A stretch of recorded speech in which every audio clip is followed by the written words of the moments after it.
Race number 10.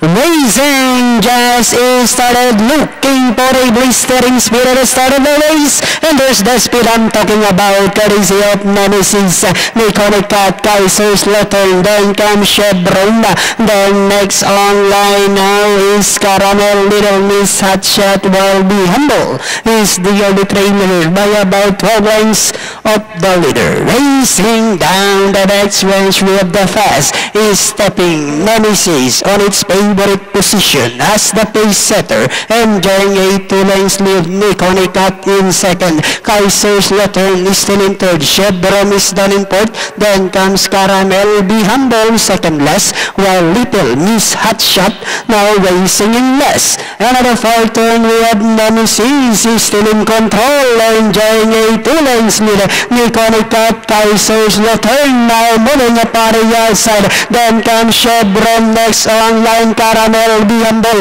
while Little Miss Hotshot is still racing in last. And as they swing around, Nemesis, Kaiser's Lottery now about to throw the challenge on the outside. Last 100 meters, Nemesis, Kaiser's Lottery is on the outside. Nemesis, Kaiser's Lottery, Nemesis, Kaiser's Lottery, and finally it's Nemesis, Kaiser's Lottery, then comes Chevron, Be Humble, Caramel. Chevron?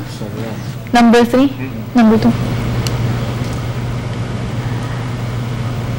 From gate to warpa, itong numero 6, Nemesis. At segundo nga dyan, itong numero 1, Kaiser's Lottery. Tercero po yan, yung numero 2, Chevron. Tingnan po natin ang ginawang diskata ng ating unofficial winner sa replay nitong ating race number 10.